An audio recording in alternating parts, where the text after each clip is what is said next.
Hold that, Pam. Nice. Bring the flowers up a little. Perfect. Like this? Yes, exactly. Gorgeous. Smile for me. Got it. Love the energy. Hold that laugh and This is flash. fun. Thank you. Pam, loving that dress. Thank you. I'm obsessed with these colors. Go ahead and get comfy on the stool. We'll start with your hair. All right, crossing the legs. There we go. Beautiful. Got the flowers ready. Sliding this rose in here. Hold the reins a little higher. Like this. Perfect. Chin up.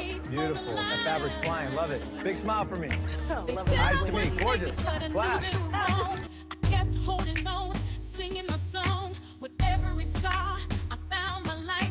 Now I'm shining brighter day and night. About 8 little ponytails today, and every one of them is wearing a flower I made. Each rose you see on this shelf started out as a plain water bottle. I cut the bottle into petal shapes, curl the edges with a little heat, and paint them whatever color I want.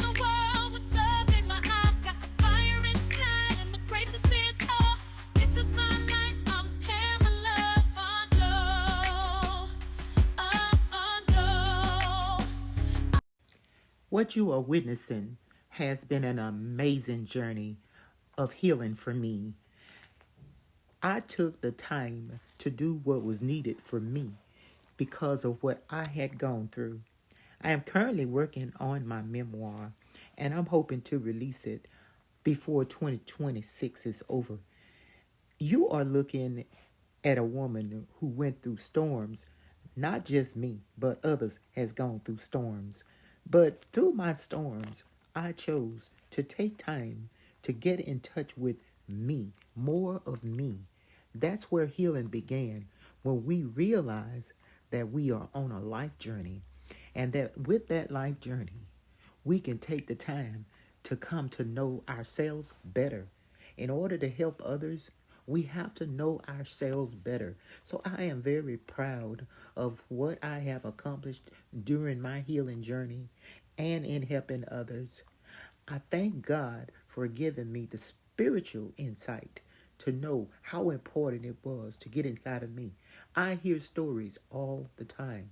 I see stories on YouTube and everywhere. People are talking about their situation, their circumstances. Those stories resonate with me. I have not experienced everyone's story, but I can truly say that when we are on a healing journey, we have to stop and pay attention. Pay attention to detail, because each one of us has some details that sometimes we may overlook if we don't stop long enough. One of my favorite scriptures in the Bible is to be still and know that I am God.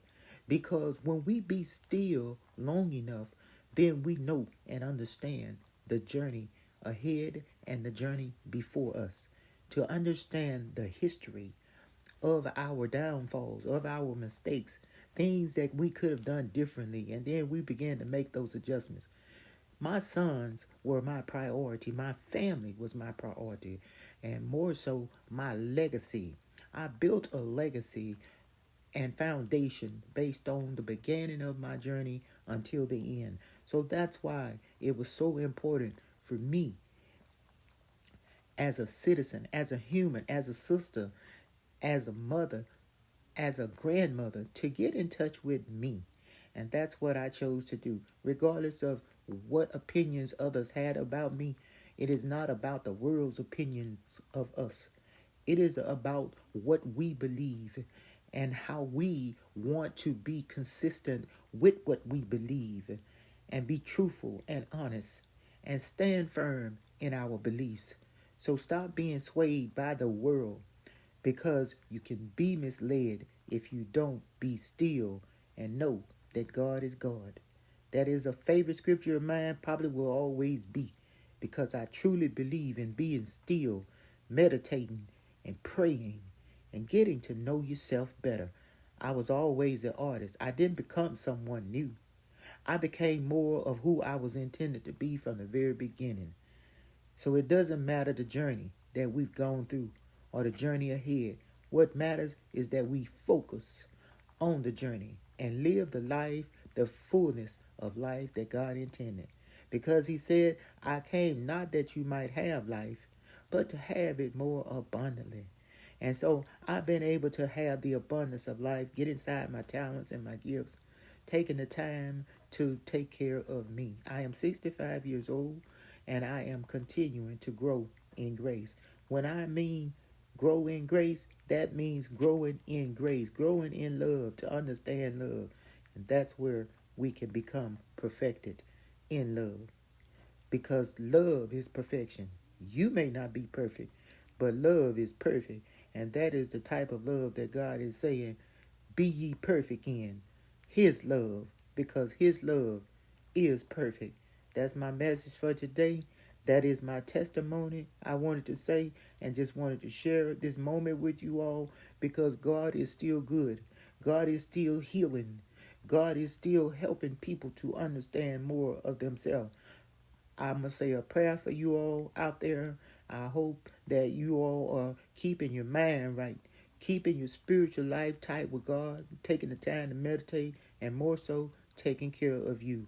May you be blessed the rest of this year. And I hope that you would just stop letting people tell you about your life. When you know your life, you know yourself better than anyone. Just be truthful and honest with yourself, and you don't have anything to worry about. Be blessed going and coming. Let them keep on talking, and you just keep on walking down that path of righteousness and holiness and safety, because with God you are saved. I want y'all to know I love you, and keep on keeping on in